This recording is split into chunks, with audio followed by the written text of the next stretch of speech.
করছি, আমার মনে হয় বাংলা বলার প্রয়োজন হবে না, এমনিতে আপনারা বুঝে যাবেন।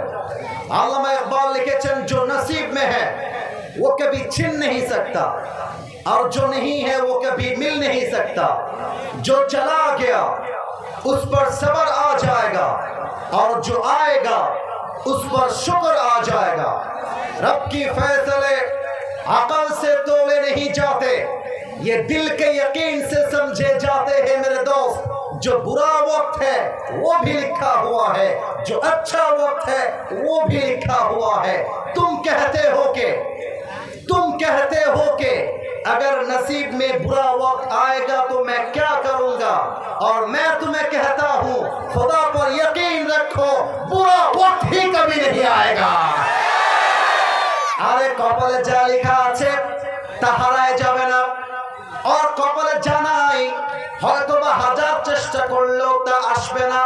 ভালো সময় লেখা আছে, খারাপ সময় লেখা আছে, অতএব প্যারানাই ছিল। পারফেক্ট, ওকে। সালাম দিচ্ছি আমার গুণাগারের ভাই। আসসালামু আলাইকুম ওয়া রাহমাতুল্লাহি ওয়া বারাকাতুহু। إن الحمد لله نحمده ونستعينه ونستغفره ونؤمن به ونتوكل عليه ونعوذ بالله من شرور أنفسنا ومن سيئات أعمالنا، من يهده الله فلا مضل له ومن يضلله فلا هادي له، فلن تجد له وليا مرشدا. ونشهد أن لا إله إلا الله وحده لا شريك له، هو الذي لا ضد له ولا ند له، لا مثل له ولا مثيل له ولا كفيل له، لا شبه له ولا شبيه له ولا ولد له ولا والد له، وهو الواحد الفرد الصمد، لم يلد ولم يولد ولم يكن له كفوا أحد. ونشهد أن سيدنا ونبينا وحبيبنا وحبيب ربنا وطبيبنا وطبيب أرواحنا محمدا عبد الله ورسوله، أرسله بالحق بشيرا ونذيرا وداعيا إلى الله بإذنه وسراجا وقمرا منيرا.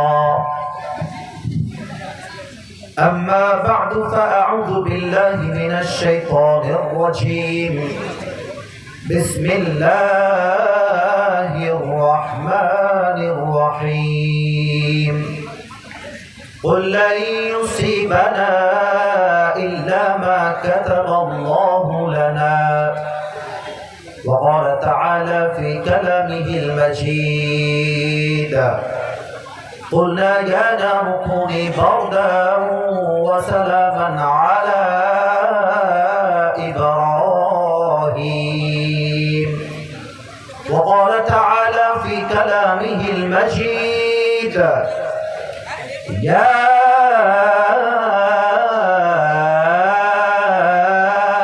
أيها الذين آمنوا استعينوا بالصبر والصلاة إن الله مع الصابرين.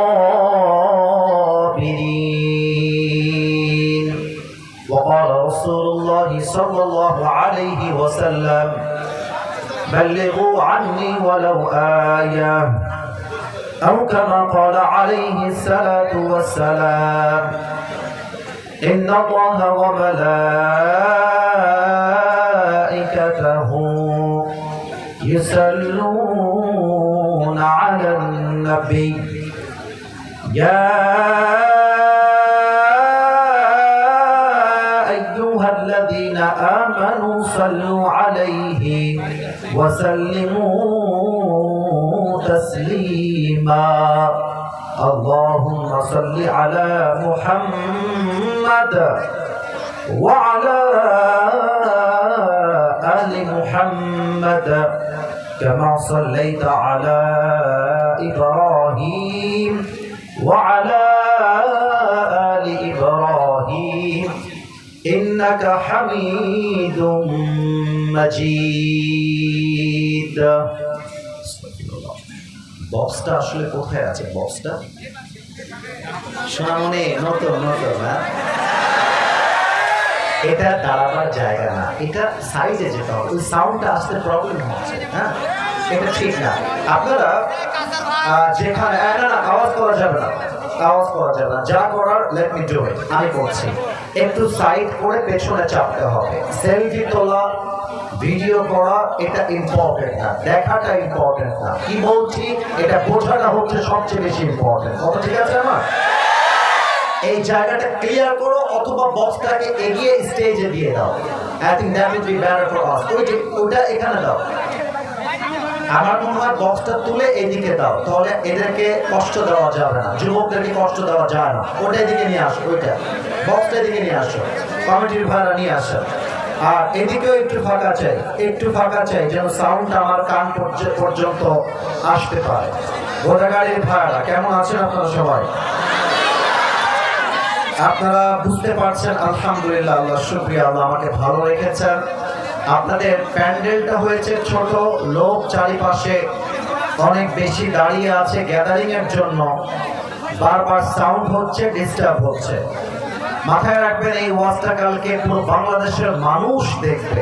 ঘোড়াগাড়ির মাহফিল, আসিফ হুজুরের মাহফিল, মাথায় রাখতে হবে। রাজশাহী কিনা আমি একটা কথা বলেছিলাম যে Rajshahi is a brand, and the people of Rajshahi, they are very smart. মনে আছে সবার? Smart people have to work very smart. আমরা দাবি করব স্মার্ট আর কাজ করব খ্যাতের মতো, এটা তো মেনে নেওয়া যায় না।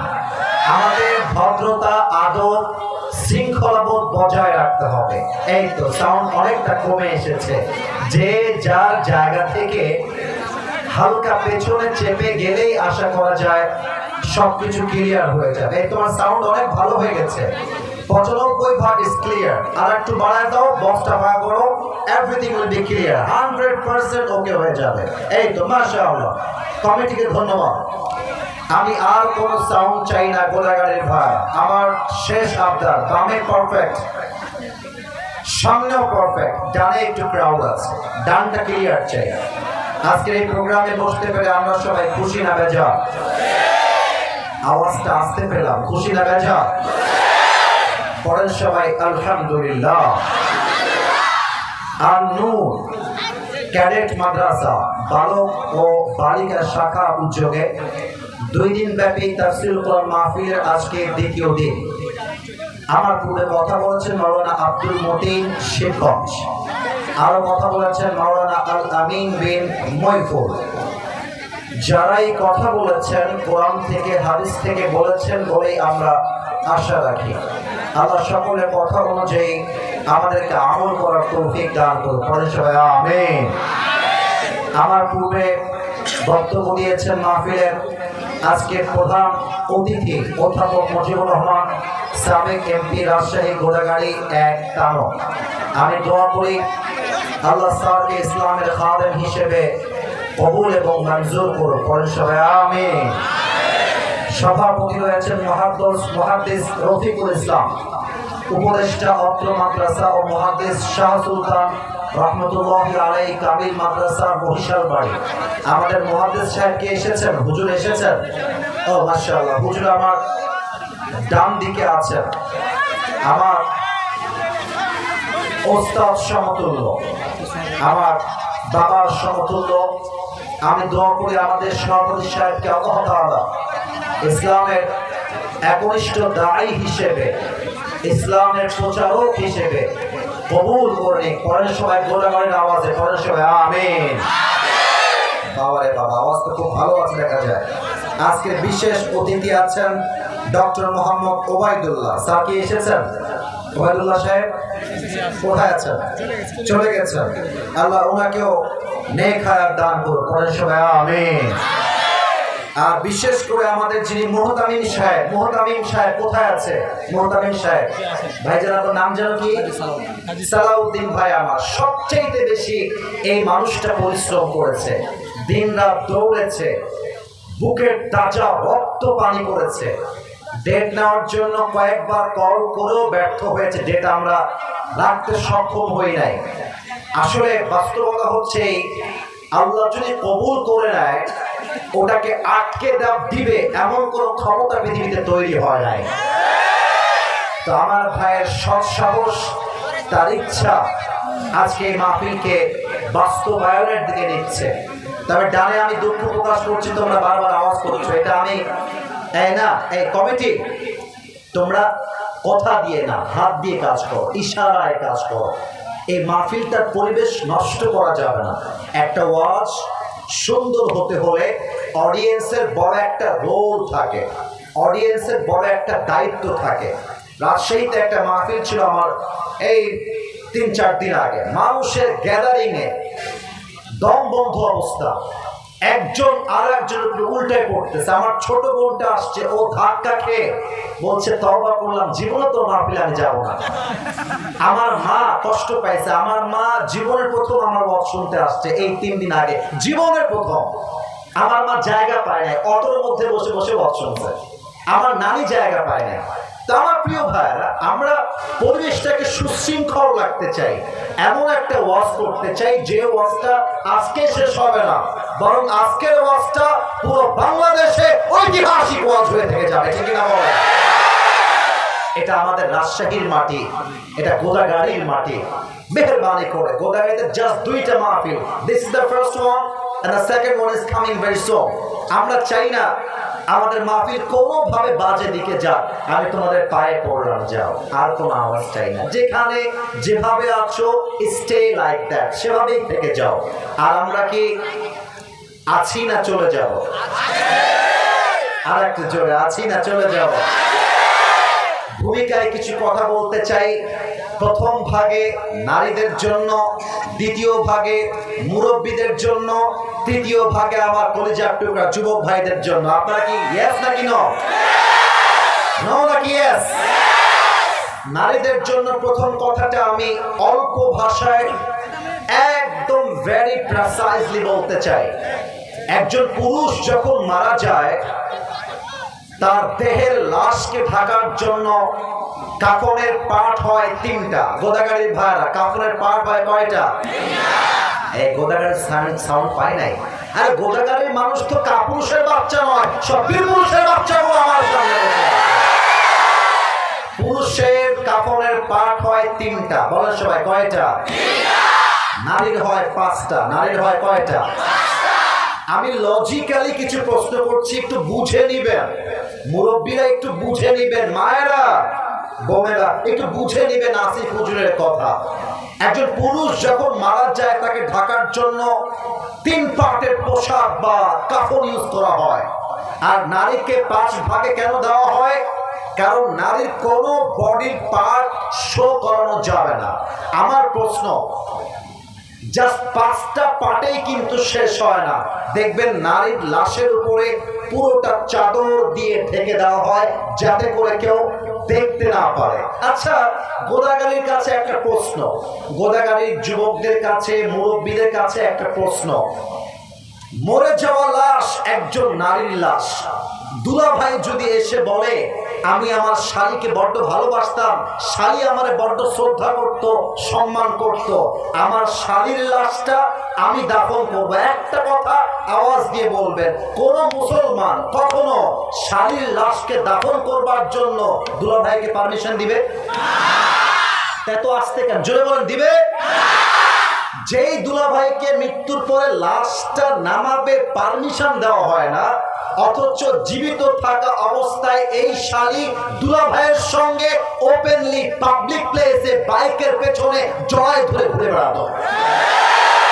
আমি ভুল বললাম না ঠিক বললাম? বলেন। আর একটা প্রশ্ন গোদাগাড়ির কাছে রাখতে চাই, এই প্রিয় বোন আমার, আপনি মরার পরে 5 পার্টের কাফনে জড়িত হলেন, দুলাভাই পর্যন্ত আপনার লাশ দেখতে পারবে না। এটা হচ্ছে আপনার মরার পরের অবস্থা। তাহলে যেই মরার দেহ কেউ দেখতে পারে না, তো সেই দেহ যখন জীবিত ছিল, সেই দেহ নিয়ে আপনি কোন লজ্জায় টিকটকে নেচে বেড়ান? এটা আমার জাতির কাছে প্রশ্ন। আর একটা প্রশ্ন করতে চাই মেয়েদের কাছে, মাথায় রাখবেন, বোরকা পরলে কিন্তু কনফার্ম জান্নাতি হওয়া যায় না, দিনদার হওয়া যায়। যাও তুমি রাজশাহী পার্কে ঘুরে আসো, যাও তুমি মুক্ত মঞ্চে ঘুরে আসো, যাও তুমি পদ্মা গার্ডেনে ঘুরে আসো, দেখবা যত মেয়ে প্রেম করে তার 80% বোরকা ওয়ালিরাই প্রেম করে বেড়ায়। ও দেখলেই মনে হবে यार ये तो अभी के अभी जन्नत से भागकर दुनिया में आई है माशाअल्लाह। বাবুরা, বোরকা দেখলেই পটে যেও না। আজকালকার বোরকাওয়ালিরা বোরকা পরেই 4টা বয়ফ্রেন্ডকে নাকের ডগায় রশি দিয়ে ঘুরিয়ে বেড়ায়। আর কি বলবো দুঃখের কথা, মেয়েরা বোরকা পরেও আজকাল পর্দা করে না কেন? আমি 2টা এক্সাম্পল দিব, আমার কথা রাগ করতে পারবেন না। রাগ করবেন? আমি নাটা শুনতে পাইনি, রাগ করবেন? আমি ইনডিরেক্টলি বলবো, ডিরেক্টলি বলতে এটা বড় লজ্জার বিষয়। আমি ডিরেক্টলি বলতে চাই না, ইনডিরেক্টলি বলছি। আশা করছি আপনারা আমার পয়েন্ট বুঝতে পারবেন। কিছু মেয়ে এমন টাইট ফিটিং বোরকা পরে, যেই বোরকা পরিধান করার পরে তার দেহের সবচাইতে প্রাইভেট অংশ, তার দেহের সবচাইতে সেন্সিটিভ অংশ এতটা টাইট পরে যুবকরা দেখার সঙ্গে সঙ্গে তার চরিত্র নষ্ট হয়ে যায়। ব্যাখ্যা দিতে চাই না, বুঝে না, বুঝলে বুঝতে না, না বুঝলে। সেকেন্ড কথা, মেয়েরা দেখবা বোরকা পরার পরেও এই যে হাতাটা খোলা রাখে। শুধু এখানেই শেষ নয়, এই হাতাতে আবার মেহেন্দি লাগায়, পুরো হাতটা মেহেন্দি দিয়ে ভরা, আর বোঝায় मेरा चेहरा तो तुम नहीं देख सकते लेकिन हाथ से ही पता लगा लो कि मैं खूबसूरत हूँ। প্রিয় বোন, এইসব বাটপারি আমাদের কাছে কইরেন না। আপনি হাত খুলে ঘুরবেন, আপনার হাতের মেহেদি দেখাবেন, চোখ দিয়ে মায়া লাগাবেন, আমি বলবো এটা উপরে ফেট পাট, ভিতরে পুরোটাই সদর হাত। এটার নাম বোরকা হইতে পারে না, এটার নাম পর্দা হইতে পারে না। আরে পর্দা হবে এমন পর্দা, নারীর হাত তো দূরের কথা, নারীর চোখটা পর্যন্ত কেউ দেখতে পারবে না। আল্লাহ মেয়েদেরকে বোঝার তৌফিক দান করে পড়ে সবাই আমিন।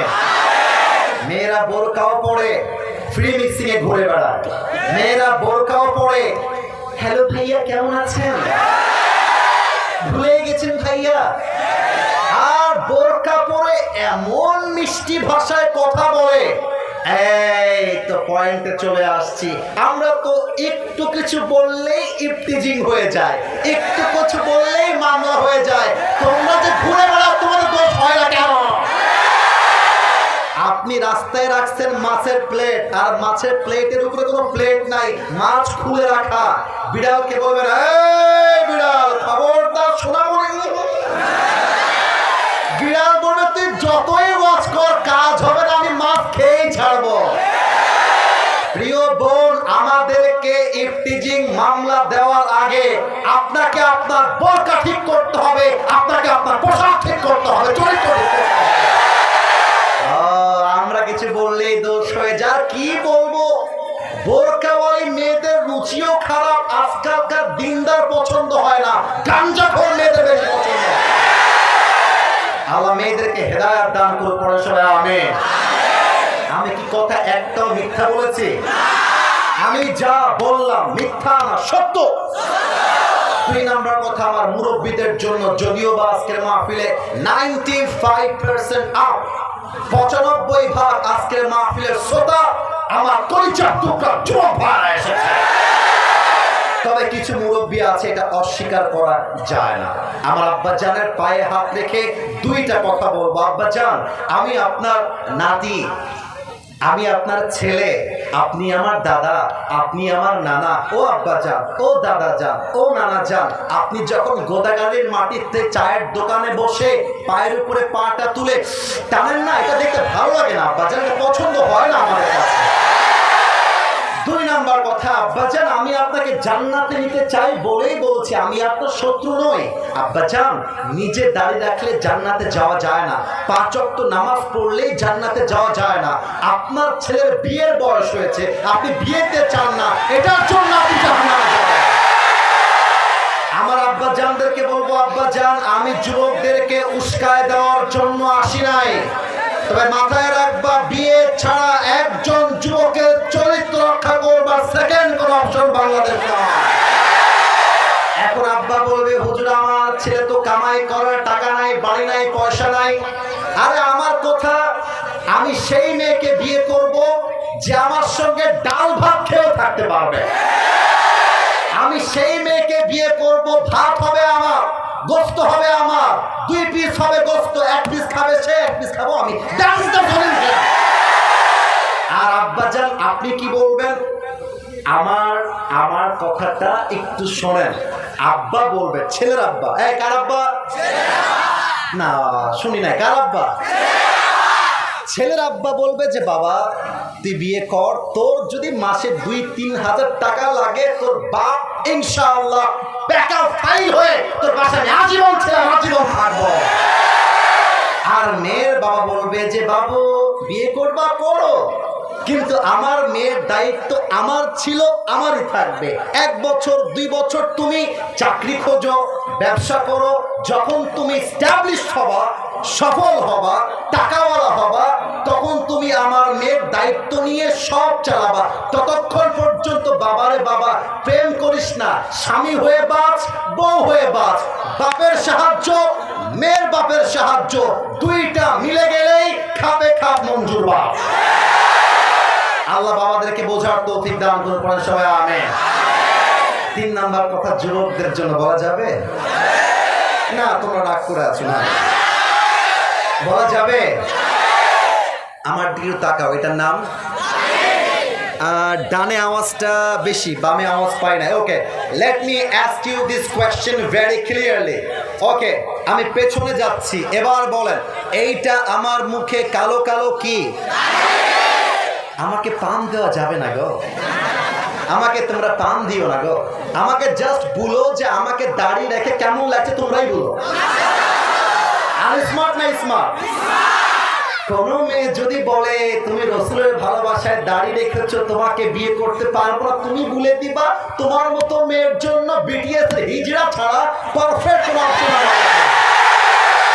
আরে যে মেয়ে আমাকে রসুলের ভালোবাসার জন্য বিয়ে করতে চায় না, দাড়ির জন্য বিয়ে করতে চায় না, ও তো বাড়ির বউ হওয়ার যোগ্যতাই রাখে না। যে আমাকে দাড়ির জন্য বিয়ে করবে, সে আমার বাড়ির বউ হওয়ার যোগ্যতা রাখবে। কথা ঠিক আছে কিনা বলে? তাহলে আমাকে ওয়াদা দাও, বলো সবাই হুজুর। They are very active, they are very energetic, they are very powerful. Why you are not, man? তোমাদের আওয়াজ নাই কেন? বলেন সবাই হুজুর। আমরা গোদাগাড়ির সন্তান, আপনাকে ওয়াদা দিলাম, আজ থেকে দাড়ি আর কাটবো না। আরে বলেন সবাই ইনশাআল্লাহ।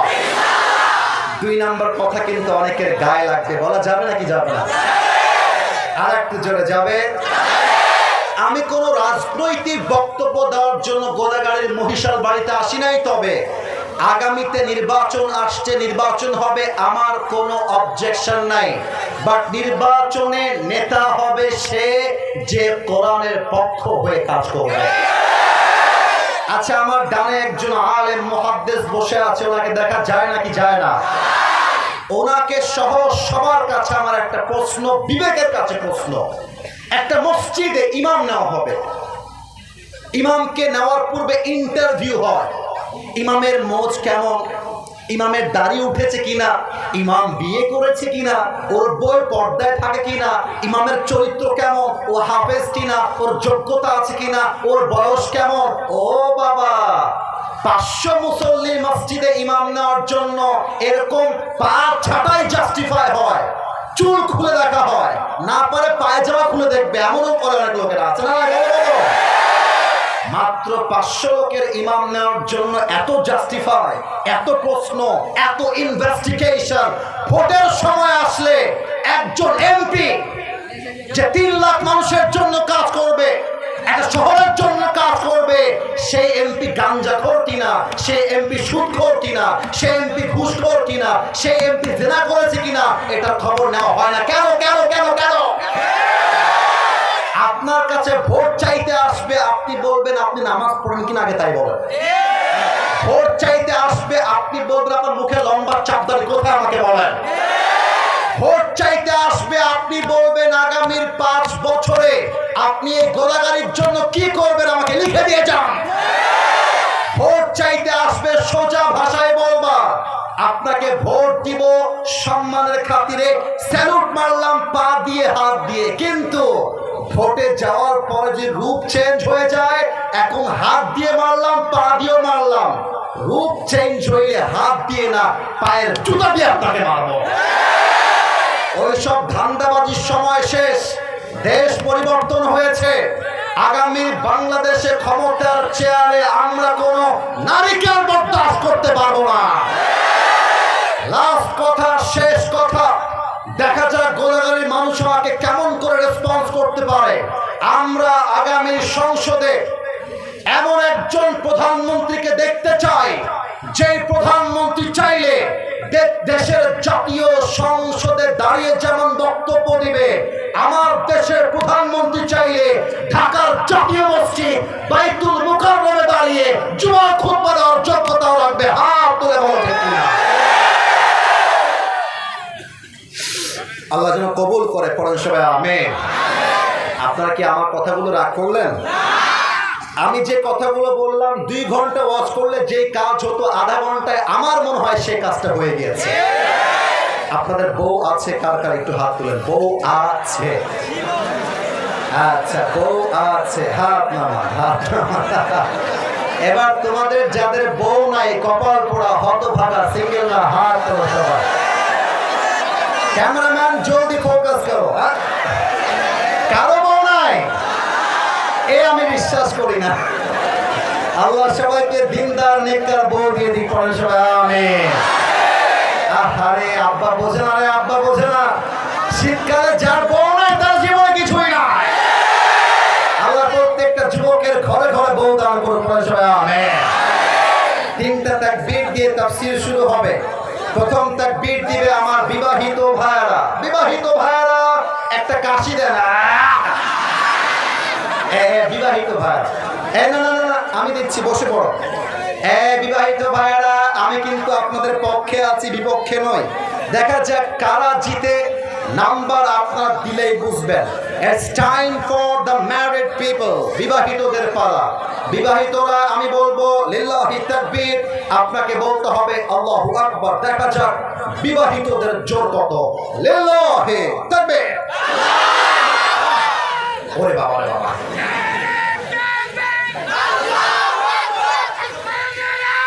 আচ্ছা চাচা, চাচা বসে পড়েন। বিবাহিতরা নাম্বার পেয়েছে 65। এর চেয়ে বেশি দেওয়া আমার পক্ষে আর পসিবল না। It's time for the single people. Single ready? এ কি রে, আওয়াজ নাই কেন বে? রেডি? সিঙ্গেল না কাশি মারো। নারায়ে তাকবীর। বিবাহিত ভাইরা আমাকে মাফ করুন।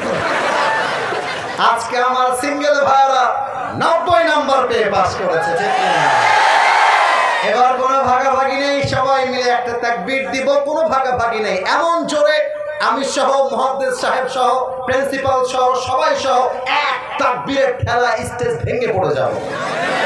কাশিদের একটা নারায়ে তাকবীর। আল কোরআনের আলো, আল হাদিসের আলো, কোরআন হাদিস যেখানে, আলেম ওলামা যেখানে, রাজশাহীবাসী যেখানে, গোদাগাড়িবাসী যেখানে। আরে আওয়াজ শুনলেন নি আপনারা? এই আওয়াজ বলছে আমার সামনে কোন বিড়ালের বাচ্চা নয়, সব সিংহের বাচ্চাগুলো আমার সামনে। আল্লাহ যেন কবুল করে, পড়েন সবাই আমিন।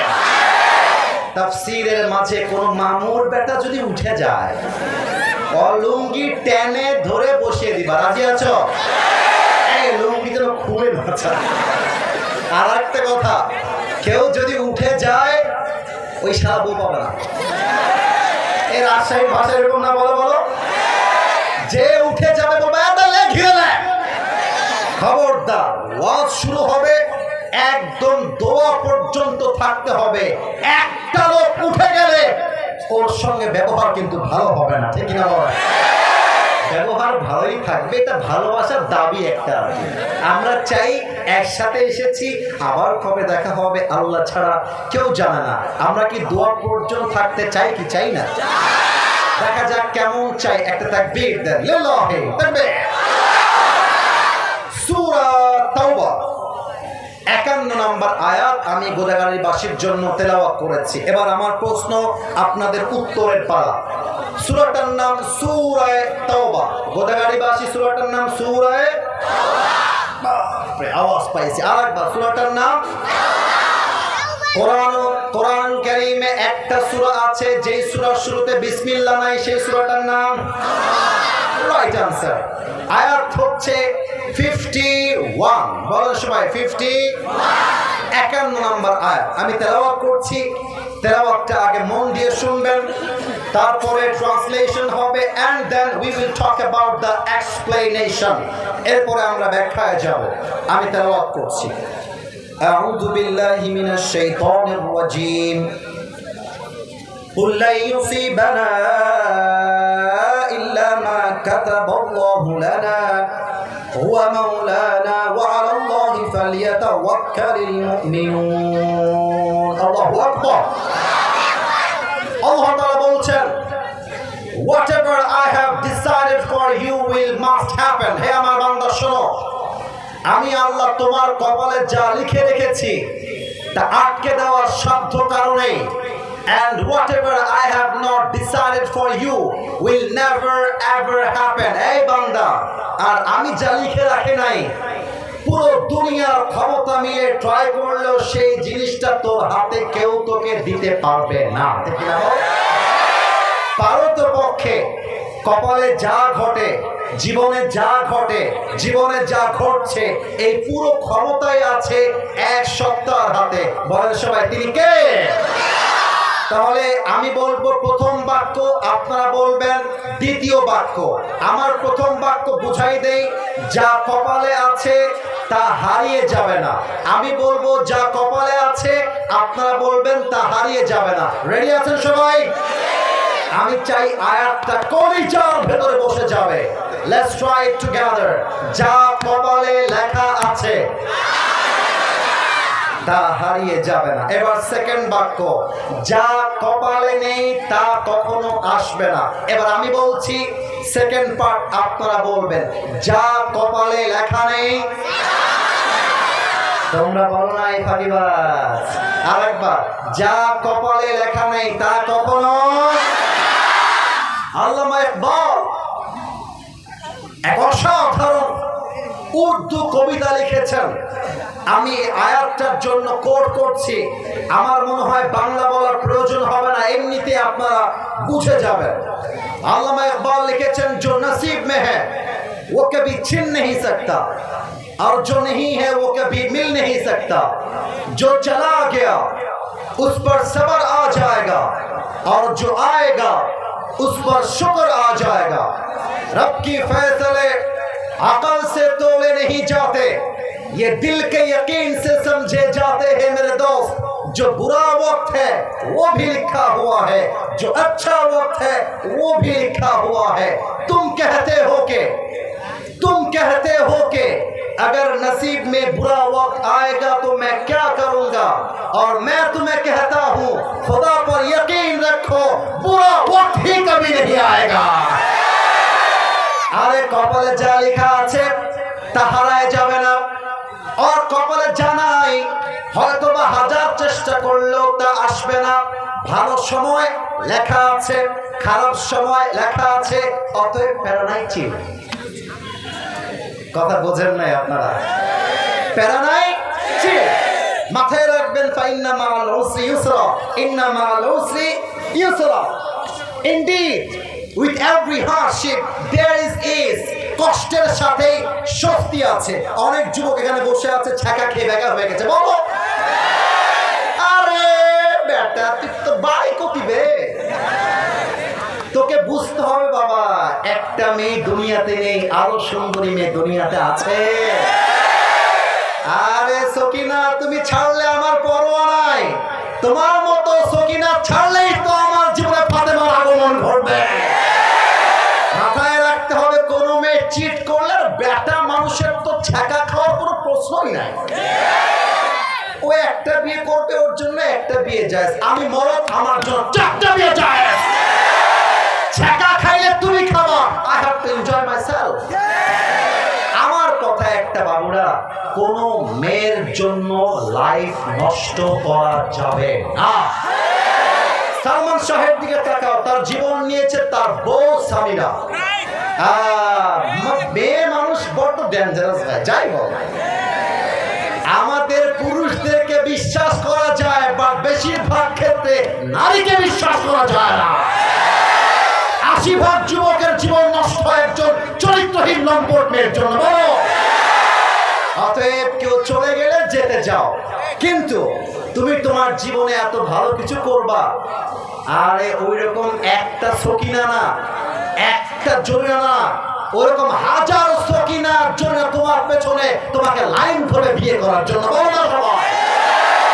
তাহলে আয়াতের মূল মেসেজ, কপালে যদি আল্লাহ মৃত্যু লিখে রাখে কেউ আটকাতে পারবে না। আর আল্লাহ যদি আপনাকে বাঁচাইতে চায় কেউ আপনাকে মারতে পারে না। রাখে আল্লাহ, মারে কে? মারে আল্লাহ। এবার জাতির কাছে আমার প্রশ্ন, জাতির পিতার নাম কি? তোমাদের মনে হয় এখনো মনের ভিতর সন্দেহ বসবাস করছে। জাতির পিতার নাম বঙ্গবন্ধু নয়, জাতির পিতার নাম ইব্রাহিম আলাইহিস সালাম। কোন বাপের কথা বলে জাতির উপরে চাপাই দিলে জাতির পিতা হওয়া যায় না। জাতির পিতা হতে হলে বুকের তাজা রক্ত দিয়ে ইমানের পরীক্ষায় পাস করতে হয়, ঠিক কিনা বলে? অতএব মুসলমানদের জাতির পিতার নাম বঙ্গবন্ধু না ইব্রাহিম আলাইহিস সালাম। আচ্ছা দেখেন তো, নমরুদ এই কথা কে বলে? কলিজা, কলিজা। কথা না বলি চুপ থাকি, যা করা যায় ইশারায়। দেখেন সবগুলো মানুষ চাতক পাখির মতো বসে আছে। এটা গোলাগাড়ির মাটি, এটা ইসলামের ঘাঁটি, ঠিক না বলে? ইব্রাহিমকে নমরুদ বলছে, ইব্রাহিম আমার কথা বলে না। এতগুলো লোক চুপচাপ। ওয়াই ইউ আর টকিং না? কোনো কথা বলছো তোমরা এখানে? একদম না। তোমরা কোনো হাসি না, কোনো আওয়াজ চাই না। তোমরা কি ভালো চাও না খারাপ চাও? ভালো না খারাপ? আমি আর কোনো সাউন্ড চাই না। ইব্রাহিমের শত্রুর নাম নমরুদ। বলো সবাই কি নাম? নমরুদ বলছে, ইব্রাহিম এক আল্লাহ ইবাদত ছেড়ে দাও, আমাকে রব হিসেবে মেনে নাও, আগুনের পূজা করো, তবে তোমাকে ছেড়ে দিব। যদি তুমি না ছাড়ো তবে তোমাকে আমি আগুনের মধ্যে পুড়িয়ে মারবো। ইব্রাহিম বলছে, এক কথা, আমার জীবন যাবে, বাট ইমানের ক্ষেত্রে এক চুল পরিমাণ কোনো কম্প্রোমাইজ চলবে না, ঠিক না বলে? ইমানের পথে অবিচল থেকে আমার মরণ যেন হয়, তোমারই কাছে মিনতি আমার, তোমারই কাছে মিনতি আমার, মহামহিম দয়াময়। ইমানের পথে অবিচল থেকে আমার মরণ যেন হয়। পরের সময় আমেন। বিশাল বড় একটা আগুনের কুণ্ডলী জ্বালিয়ে দেওয়া হয়েছে বিশাল বড় মাঠের ভিতরে। নমরুদ বলছে, ইব্রাহিম এক আল্লাহর ইবাদত ছেড়ে দাও, তুমি বেঁচে যাবা।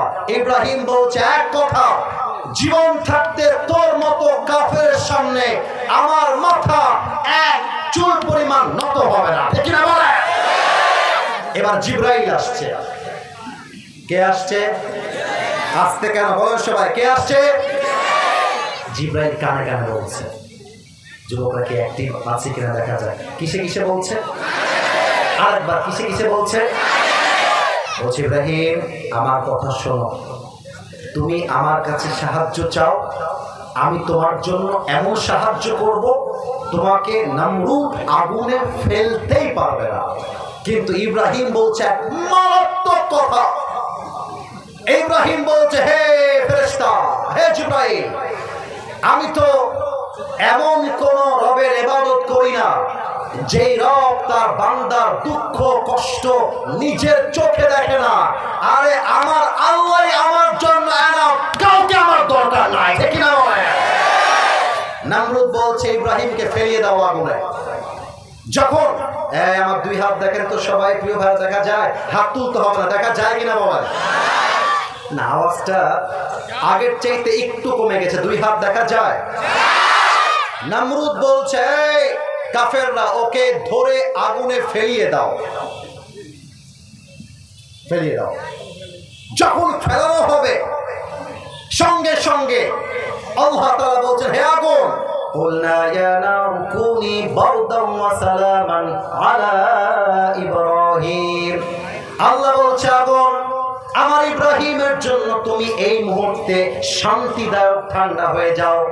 ইব্রাহিম যখন আগুনে পড়লেন, দেহের প্রত্যেকটা চামড়া জ্বলে পুড়ে ছারখার হয়ে যাওয়ার কথা, কিন্তু আগুনটা ইব্রাহিমের জন্য এত ঠান্ডা হয়ে গেল, দেহের চামড়া পুড়ে দূরের কথা, ইব্রাহিমের জামাটা পর্যন্ত স্পর্শ করতে পারে নাই। সুবহানাল্লাহ। কুল্লা ইউসিবানা ইল্লা মা কাতাবাল্লাহু লানা।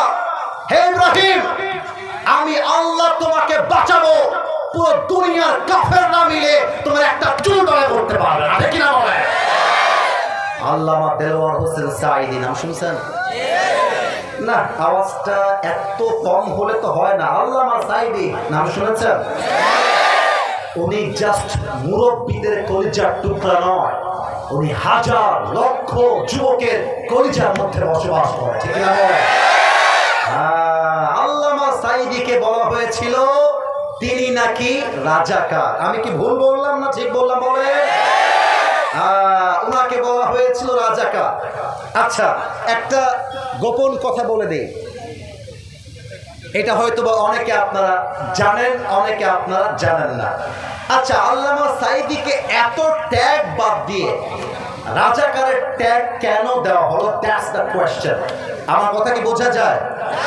এই বল বল, বোঝা যায়? আরো অনেক ট্যাগ ছিল, রাজাকার কেন?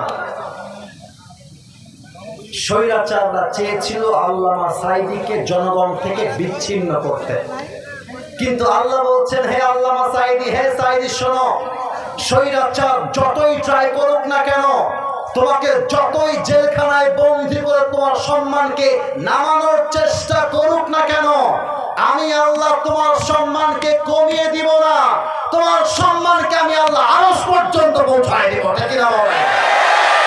কি হলো তাহলে? এবার ওনাকে ইনজেকশন পুশ করে হত্যা করা হলো। বাট আমি আসিফ আপনাকে কাগজে কলমে স্ট্যাম্পে লিখে দিব, স্বৈরাচারের পা চাটা দালাল ছাড়া এই বাংলার কোন মানুষ আল্লামা সাঈদীকে রাজাকার মনে করে নাই, আগামীতেও করবে না। বলেন, আল্লাহ সম্মান বাড়াতে চেয়েছে, কেউ কি কমাতে পেরেছে? ওনাকে একটা গালি দেওয়া হতো, এই গালিটা আমরাও খাই। যাওয়ার সময় অনেকে আমাকেও দিতে দিতে দিতে যাবে, সবাই না, কিছু লোক বলবে যে জঙ্গিবাদী কথা বলছে, মৌলবাদী কথা বলছে, মৌলবাদী কায়েম করতে চায়। আরে বেটা, মৌলবাদী বলে গালি নয়, তোমরা আমাদেরকে সম্মান করো। কেমন করে? আল্লামা সাঈদী বলতেন, মৌল আসছে মূল থেকে। কি থেকে? কি থেকে? আর একবার জোরে, মৌল আসছে কি থেকে? মূল মানে কোরআন, মূল মানে হাদিস, মূল মানে আল্লাহ তাআলা, মূল মানে হিজ লাস্ট মেসেঞ্জার মুহাম্মদ সাল্লাল্লাহু আলাইহি ওয়াসাল্লাম। আল্লামা সাঈদী বলতেন, আমরা হলাম মূলে আছি গাছের গোড়ায়। এবার গোদাগাড়ির মানুষ, আমরা গ্রামের মানুষ। বলেন তো, গাছের আগায় শক্তি বেশি না গোড়ায়? আর ভিজোর সে আগায় না গোড়ায়? উনি বলতেন, বাবুরা আগায় আছো, চুপচাপ বসে থাকো, বেশি বাড়াবাড়ি করলে 16 কোটি মানুষ মিলে একটা ঝাঁকুনি মারবে, মামুর বাড়ি দিল্লি গিয়ে পড়বা, দিল্লি গিয়েই তারা পড়েছে। অতএব কপালে আমার সম্মান আল্লাহ লিখে দিয়েছে। তোমার মতো কুদ্দুস, তোমার মতো আর আবাল মার্কা লোক আমার একটা বাঁকা পশমকে রক্ষা করতে পারবে না। ডক্টর মিজানুর রহমান আজহারী, নামটা নতুন সুন্দর মনে হচ্ছে। চাঁপাইনবাবগঞ্জে এসেছিল না? এটা চাপায়ের মাটি, এটা গোদাগাড়ির মাটি। আমার তো মনে হয় গোদাগাড়ির প্রত্যেকটা যুবক সেই দিন আজহারীর মাহফিল শুনতে গিয়েছিল। আর আজহারী সাহেব নিজের মুখে বলেছেন চাপায়ের ইতিহাস পুরো বাংলাদেশের সমস্ত ইতিহাসকে ভেঙে দিয়েছে।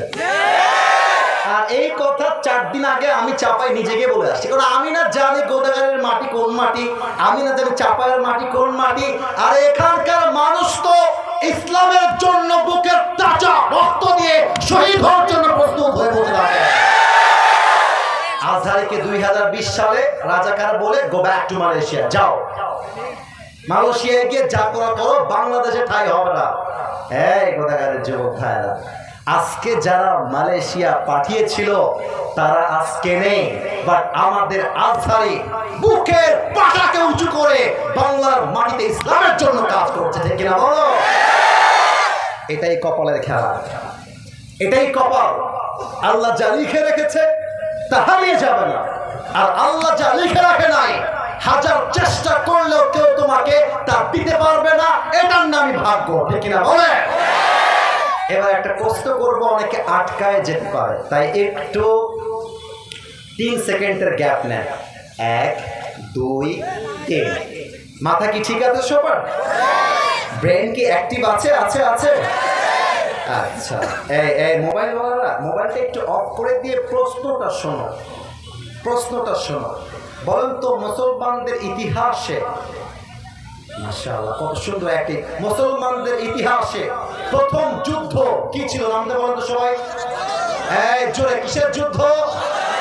বদরের যুদ্ধ। আমি আবারও বলছি, বদরের যুদ্ধ। বলেন সবাই, কিসের যুদ্ধ? আরেকটা প্রশ্ন, বলেন তো বদরের যুদ্ধে মুসলমানদের সংখ্যা কতজন ছিল? 313। আবার বলেন 300। আচ্ছা, এবার আরেকটা প্রশ্ন করছি, নবীজির সবচাইতে কলিজার টুকরা মেয়ে, যার মতো আদরের মেয়ে আর কেউ হয় না, কি নাম? ডানে আওয়াজ পেয়েছি, বামে পাই না, সো সরি ফর দ্যাট। মেয়েটার নাম কি?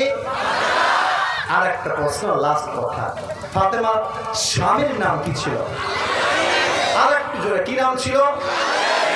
এবার দেখেন, মুসলমানদের বদরের যুদ্ধ যখন শুরু হয়েছে 311 জন সাহাবী সামনে আছে। এখন কিন্তু 313 হয় নাই, 300 কত? এই মরে গেল কেন? 300। মোট সংখ্যা 311 না মোট 313?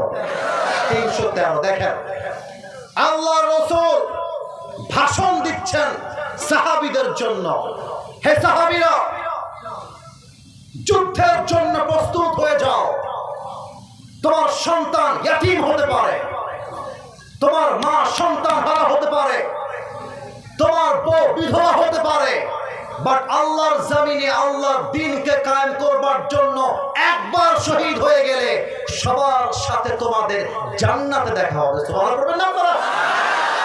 কিন্তু ছোট্ট একটা এক্সাম্পল দিচ্ছি। আমার ভাইজান, তোমার নাম কি? এই যে লাল যেটা পড়ে আছে, তোমার নাম কি? সাজিদা। পিছনে তোমার নাম কি? মোহাম্মদ নাইম। মোহাম্মদ নাইমের বয়স মোটামুটি 18 থেকে 20 হবে। ওকে বললাম, এই নাইম তুমি এই মাইকটা নিয়ে কথা বলো। কথার কথা এক্সাম্পল দিচ্ছি, যতই বলো আমার ভাইয়েরা, গোদাগাড়ির ভাইয়েরা, আর পেছনে প্যান্ট গরম হয়ে যাবে। এটা হাসির জন্য বলি নাই, স্বাভাবিক। কেন? এর কারণ সে এর আগে এত লোকের সামনে কথা আগে বলে নাই। It's very simple. তো আমাদের প্রিয় নবী মুহাম্মদুর রাসূলুল্লাহ সাল্লাল্লাহু আলাইহি ওয়াসাল্লাম প্রথম যুদ্ধ, সাহাবীরা এর আগে এমন যুদ্ধ করে নাই, কিন্তু কাফেরদের সংখ্যা হাজারের কাতারে আর মুসলমানদের সংখ্যা শতর কাতারে। নবীজি ভাবছেন, কি রে বাবা, সাহাবীরা যুদ্ধের জন্য ভয় পাবে কিনা, আদৌ কি যুদ্ধ করবে কিনা, আদৌ কি তারা বিজয়ী হতে পারবে কিনা। এই দামে এক সাহাবী লাফ দিয়ে দাঁড়িয়ে গিয়েছে। আমার উস্তাদ, আমার আলেম, আমার মুহাদ্দিস সাহেব ডান দিকে বসে আছেন। একটা বাক্য হাদিসের বাহিরে বলছি না, নাম হচ্ছে মিকদাদ। দাঁড়িয়ে বলছে, ইয়া রাসূলুল্লাহ ইমদি বিনা হাইতুমা তাশা, আই হাইকুমা আমাকাল্লাহ, হে রাসূল, যুদ্ধের জন্য আপনি আমাদেরকে যুদ্ধের ময়দানে নিয়ে চলেন। আমার চোখ দেখেন গোদাগারের ভাই, লুক অ্যাট মাই টু আইস, দুই চোখ কেউ যেন বাদ না যায়।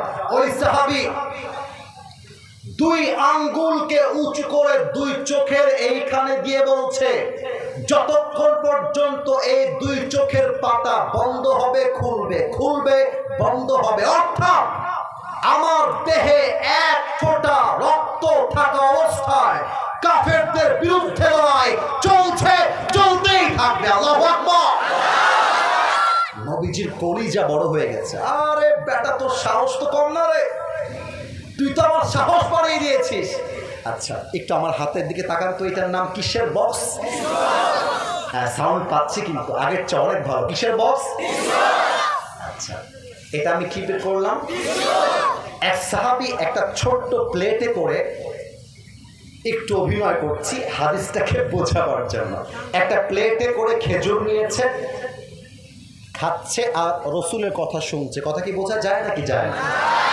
তো রসুল ওই সময় বলছে, এই সাহাবীরা, যেহেতু তোমাদের বুকের কলিজা অনেক বড়, কুমু বিনা ইলাল জান্নাহ ওয়া জান্নাতুন আরদুহা সামাওয়াতু ওয়াল আরদ, আমার সঙ্গে চলো এমন এক জান্নাতের দিকে যেই জান্নাত আকাশ আর জমিনের চাইতে 10 গুণ বড়। সুবহানাল্লাহ। এবার দেখেন, ওই যে আগে অভিনয় করেছিলাম, ওই সাহাবী এটা শুনে খেজুরের প্লেটটাকে ধরে ফারামা বিহা, এমনি ফেলাই দিয়েছে আর লাফ দিয়ে দাঁড়িয়ে গিয়েছে, ডাক দিয়ে বলছে, হে রাসূল, বাহ বাহ,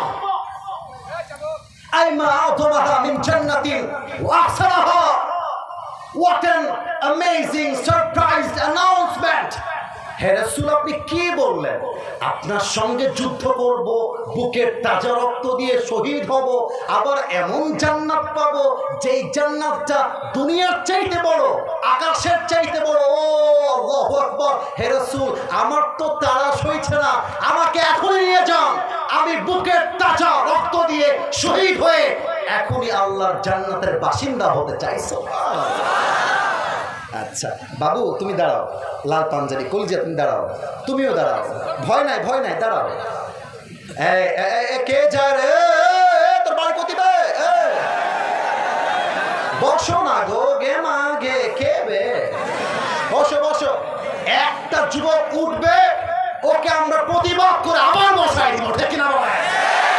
কথায় আছে শেষ ভালো যা, কথা বল, শেষ ভালো যা। তোমার নাম কি? হৃদয়। এই দুইজন কিশোরকে দেখা যায়? আরে কথা কয়েছেন না কেন গো, দেখা যায়? আচ্ছা, আপনারা আমার কথায় মাইন্ড করবেন না, আমি একটা মন্তব্য করব ওদেরকে নিয়ে এই মুহূর্তে। ওদের বয়স আমার আইডিয়াতে 8, 9, 10। ভুল বললাম না ঠিক বললাম? বসো বসো। এরকম দুইজন কিশোর, ছোট্ট বয়স, দূর থেকে দৌড়ে দৌড়ে দৌড়ে দৌড়ে আসছে নবীর কাছে, এসে বলছে, ভাব, অ্যাটিটিউড কাকে বলে? অ্যাটিটিউড বয়। এভাবে তাকান আমার দিকে, ভাই আমার হাত দেখা যায়? ভাব, বুকের পাটা উঁচা, বলছে, হে রাসূল, আমরা শুনেছি যুদ্ধের জন্য মুজাহিদের প্রয়োজন, বাট সংখ্যায় আপনারা কম আছেন, তো এই যুদ্ধের জন্য আমরা দুইজন মুজাহিদ হয়ে এসেছি। সুবহানাল্লাহ, নাই তো আপনাদের? আরে বয়স 8, 9, 10। হুজুর আমার সাক্ষী, মাজ আর মুআজ, আফরার দুই কিশোর, আমরা যুদ্ধে যাব। কিন্তু নবী বলছে, বাবু, তোমরা তো তরবারি যে তুলবা, লা কুওয়াতা লাকুমা ওয়ালা তাস্তাতিআনি হামলা সাইফ, তোমরা তরবারি তুলে মারবা শত্রুকে, এই শক্তিও তো নাই। বাবু, তোমার নতুন নতুন, যাও যাও, আরে যাও বাসায় যাও, তোমাদের মারামারি করতে হবে না, তোমরা বাসায় যাও। এবার দুইজন বলছে, হে রাসূল, বয়স কম দেখে চান্স দিচ্ছেন না, তাই না? মুরনা ফাকাত সাতারা মাযা সাফাল, একবার চান্স দেন, একটা কোপ মারবো, কাফেরদের পাল্লা 40 হাত দূরে গিয়ে পড়বে। আল্লাহু আকবার। ছোট মরিচের কথা কইছ না কেন বে? ছোট মরিচের একবার চান্স দেন। নবীজি বলছে, বাবুরা, তোমরা যে বলেছো তাতেই খুশি, যাও যাও যাও। বাসায় যাও। আচ্ছা, এবার আমি আমার হুজুরকে দিয়েই বোঝাই, হুজুর আমার বড় ভাই, আমি হলাম ছোট ভাই। এবার তোমরা কহো, হুজুর আমার কি ভাই আর আমরা কি ভাই গো? এটা আমার বড় ভাই, আমি হলাম ছোট ভাই। তো বড় ভাই যে নবীকে ডাক দিয়ে বলছে, হে রাসূল, ঠিক আছে আমি বুঝেছি আপনি আমাকে চান্স দিবেন না, তবে রাসূল ওকে চান্স দিচ্ছেন না, ঠিক আছে। আমার বড় ভাই বলছে, ওকে চান্স দিচ্ছেন না, ওকে, ওর বয়স কম, ওর গায়ে শক্তিও কম, কিন্তু আমাকে দেখেন, আমার বয়সও কম, আমার গায়ে জোর আছে, হুজুর একবার চান্স দেন, আমি কাঁপায় দিব। কোন ভাই বলছে, ছোট ভাই না বড় ভাই? এবার ছোট ভাই খেপে গেছে, কি বে তুই কি বলছিস বে? হুজুর এই বেটা খালি গায়ে গত লম্বা, বয়স লম্বা, আসল শক্তি আমার গায়ের ভেতরে আছে। আল্লাহু আকবার। নবীজি বলছে, মহাবিপদে কারে বাদ দিয়ে কারে নিবে, ঝামেলা আছে না নাই বলেন? এবার নবীজি বলছে, বাবা এত কিছু বুঝি না, এবার আসো দুইজন মিলে খেলা হবে, কার গায়ে কত শক্তি এবার আমি দেখতে চাই। আমার বড় ভাই কি করেছে, এবার ছোট ভাইকে ধরে ল্যাং মেরেছে, ল্যাং মারা বুঝে এমনি ধৈরা দিছে শুয়ায় বড় ভাই, আর ছোট ভাইয়ের বুকে বসেছে আর গলা টিপে ধরে বলছে, তুই যাবি কতিবে, তুই যুদ্ধে যাবি, তোর সাহস আছে বে? বড় ভাই হুমকি মারছে। এবার ছোট ভাই কিন্তু কঠিন বিটকেল, কঠিন মা দে, ছোট ভাই দে, আমার চোখে দেখেন, এক চোখ বন্ধ করে ছোট ভাই বড় ভাইকে, কি বে ভাই, আমি না তোর ছোট ভাই লাগি রে, একটু দয়া করবে, এই শক্তি কমাই দেবে, তুই শক্তি কমা, আমিও তোর সঙ্গে যাবো, আর একসঙ্গে খাই, একসঙ্গে ঘুরি, আমরা দুই ভাই, তুই একা খান যাবি, আমাকেও নিয়ে চল। আরে গোদাগাড়ির ভাইরা, বড় ভাই ছোট ভাইকে এত ভালোবাসে, বড় ভাই সব ফেলতে পারে, ছোট ভাই আবদার ফেলতে পারে না। আর ঢাকাতে আমার একটা মাহফিল ছিল অক্টোবর মাসের শুরুতে, হাজার মানুষ, সেখানে আমি সবাইকে বলেছিলাম, ভাইরা আমার, যেই পরিবারে ভাইয়ে মিল আছে, ওই পরিবারকে অন্য কোন বাসার মেয়ে বউ হয়ে এসে ভেঙে দিবে, এমন কোন বাপের বেটি জন্মগ্রহণ করে না। বড় ভাইয়ের মনটা গেছে গলে, ছোট ভাই দেখছে বড় ভাইয়ের মন যেহেতু গলে গেছে, লে ঘিরে ছোট ভাই বড় ভাইকে, মানে আমার ভাই, এমনি ধরে উল্টায় দিয়ে গলায় হাত দিয়ে বলছে, হে রাসূল আগেই বলেছিলাম, আপনি আমাকে শুনেননি, আগে কি বলেছিলাম, ওর গায়ে শক্তি কম, শক্তি আমার গায়ে বেশি। রাসূল বুঝে গেছে দুইটা চরম লেভেলের ইমানদার। রাসূল বলছে, এদিকে আসো, ডান হাতে মুয়াজ, ডান হাতে মাছ, বুকের সঙ্গে জড়িয়ে ধরে বলছে, হে আল্লাহ, কপালে যা আছে তাই হবে, এই কিশোরদের ইমান দেখে এই দুইজনকে আমি আল্লাহর হাবিব বদরের যুদ্ধের মুজাহিদ হিসেবে গ্রহণ করে নিলাম। সুবহানাল্লাহ। হাদিসের শেষে চলে আসছি, এই মাঠটা কিন্তু অনেক বড়, তাই না? আমার তো মনে হয় মাঠের 3 ভাগের 1 ভাগে আমরা মাহফিল করছি, 2 ভাগ maybe it has its own space, ফাঁকা আছে। যুদ্ধের মাঠ এর চাইতে আরো 10 গুণ বড় হয়, বিশাল বড়। কথা বোঝা যায়? আপনারা একটু বলবেন, কথা বোঝা যায়? যুদ্ধের মাঠ কি এরকম ছোট হয় না বিশাল বড়? বড়। তো দেখেন, হাদিসের শেষ অংশে আমি আছি, এরপর দোয়া হবে।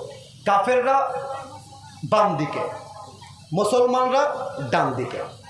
এখন ওই যে দুইজন কিশোর আফরা, মাজ আর মুয়াজ, যুদ্ধের মাঝখানে আব্দুর রহমান বিন আউফকে বলছে, হে আব্দুর রহমান বিন আউফ আমার চাচা, এই কাফেরদের মাঝে আবু জেহেলটাকে, আবু জেহেল কোথায়? আব্দুর রহমান বিন আউফ বলছে, ওই দেখো দূরে কয়েকটা কাফের ঘোড়া দিয়ে এমন করে ঘিরে আছে, ওর মাঝে যে আছে, হি ইজ আবু জেহেল। এই তো খেলা শুরু হয়ে গেল। ছোট্ট 2 কিশোর আবু জেহেলকে দেখতে পেরে একটা দৌড় মেরেছে আবু জেহেলের দিকে। এখন কাফেররা বলছে, এত ছোট বে কি করবে এরা, ছোট তো কি করবে এরা। আর এই 2 ছোট কিশোর এক দৌড় দিয়ে গিয়ে এক লাথি মারছে আবু জেহেলের ঘোড়ার উপরে, আর এক লাথিতে আবু বকর জমিনে শুয়ে পড়েছে, আর আব্দুর রহমান বিন আউফ সুযোগ বুঝে পেছন থেকে এসে নারায়ে তাকবীর আল্লাহু আকবার বলে একটা কোপ মারছে। আবু জাহেলের কল্লা 10 হাত দূরে গিয়ে পড়ছে। আল্লাহ বলছে, বান্দা, কাফেরদের সংখ্যা যতই হোক, আমি আল্লাহ তোদের কপালে বিজয় রেখেছি। ছিনিয়ে নিবে এমন কোন কাফেরের বাচ্চা সাহস পয়দা হয় না। এটা কি না? 5 আগস্টের দিনে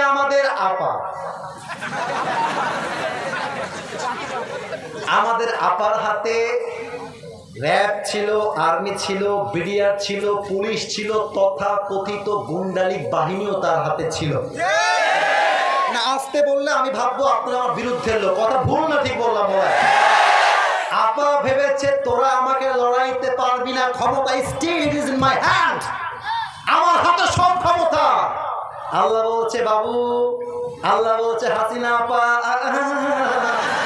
তুমি যতই ট্রাই করো, হাজার হাজার ছাত্রের বুক থেকে রক্ত ঝরেছে তোমার স্বৈরাচারী বাহিনীর জন্য। আমি আল্লাহ তোমার পতনকে কপালে সুনিশ্চিত করে দিয়েছি। আর্মি দিয়ে, বিডিআর দিয়ে, র‍্যাব দিয়ে ক্ষমতার চেয়ার আর দখল করা যাবে না। অতএব আগামী ফেব্রুয়ারি মাসে নির্বাচন হবে। বিএনপি বুঝি না, জামাত বুঝি না, হেফাজত বুঝি না, চরমোনাই বুঝি না, আমাদের একটাই দাবি, আগামীর সংসদ চলবে আল্লাহর কোরআন দিয়ে। দুই হাত তুলে বলতে কিনা আল্লাহ যেন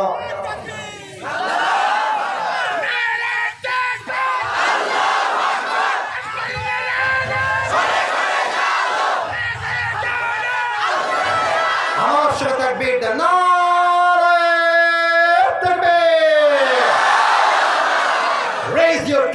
সবাই দুই হাত তোলেন, সবাই দুই হাত তোলেন। একবার আল্লাহকে ডাক দিবেন, কাছে একটা বলেন সবাই, আল্লাহ। আমার কলিজা ভরে গিয়েছে, আল্লাহ কলিজাও ভরবে। আল্লাহ কুদরতি মনটা খুশি হয়ে যাবে।